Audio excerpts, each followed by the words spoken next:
on est tous les deux d'éducation chrétienne, donc on ne s'est pas posé beaucoup de questions pendant un certain nombre d'années. J'ai eu des moments de doute par rapport à la foi dans la période de 20 à 25 ans, puis on s'est connus.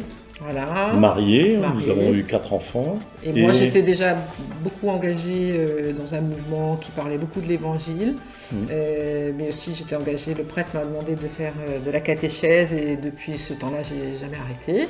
Donc ça, c'est un engagement qui me tenait à cœur. Et avec nos enfants, on a suivi tous les parcours aussi, mais on s'est surtout engagés tous les deux dans la préparation au mariage. Préparation au mariage que nous avons assumée sur la paroisse suite à un appel aussi de notre curé à l'époque.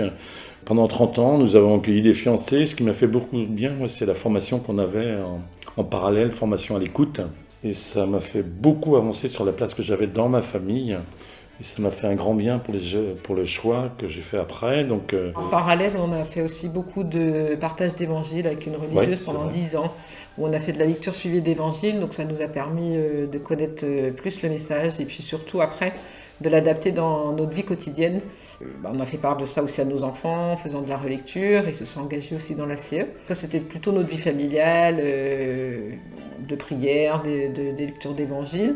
Et en même temps, Loïc a reçu un appel un petit peu plus tard. Voilà, au moment où je quitte le GAEC, donc j'ai reçu un appel de notre curé pour rentrer dans la démarche diaconale. Donc au début, pourquoi moi ? Et puis après réflexion, pourquoi pas moi ? Donc j'ai commencé à cheminer, il y a un temps de discernement, une première année de discernement, et il y a eu un an de vide, et puis après 4 ans où nous nous sommes préparés au diaconat.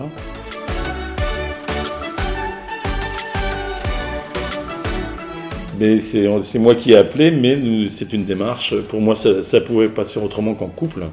Donc si Isabelle aussi avait mis des freins par rapport à ça, c'était pas le problème, c'était pas le cas. Et donc je suis diacre donc depuis 4 ans. 2016, donc 5 ans au mois de juin 2021, ça fera 5 ans. La place de Jésus-Christ est importante parce que je suis obligé, j'accompagne des baptêmes, j'accompagne des mariages. Et maintenant, nouvellement à la retraite, je vais célébrer demain après-midi par exemple une sépulture. Donc c'est vraiment la place de Jésus-Christ dans nos vies. Plus de temps de prière, les laudes tous les matins, la lecture d'évangile, tous ces temps-là sont importants pour moi maintenant et prennent de la place, de la bonne place. Et puis je viens juste nouvellement être nommé aumônier de prison, à la maison d'arrêt de Laval, où là c'est donner une parole d'espérance à des gens qui sont enfermés. La justice des hommes a fait qu'ils seront là, et nous on est là pour les accompagner, retrouver toutes leurs richesses qu'ils ont en eux et ce que Dieu a déposé en eux. Ouais. Tu t'es beaucoup engagé aussi dans le Secours catholique avec l'accueil des sans-abri.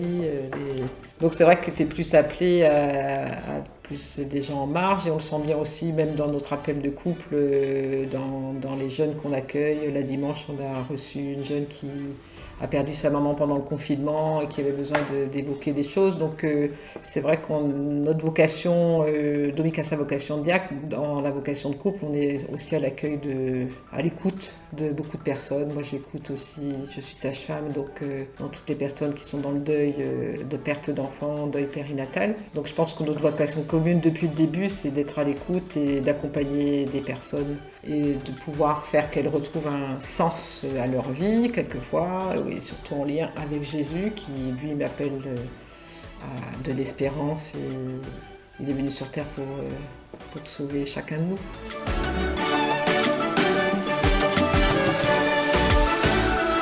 N'ayez pas peur, j'ai été appelé et surtout, vous pouvez avoir la chance d'être appelé aussi. Et vous pouvez venir à la journée des vocations le 1er mai pour prier, pour que chacun aussi trouve son sens dans sa vie, la mission qu'il a et éventuellement une vocation particulière.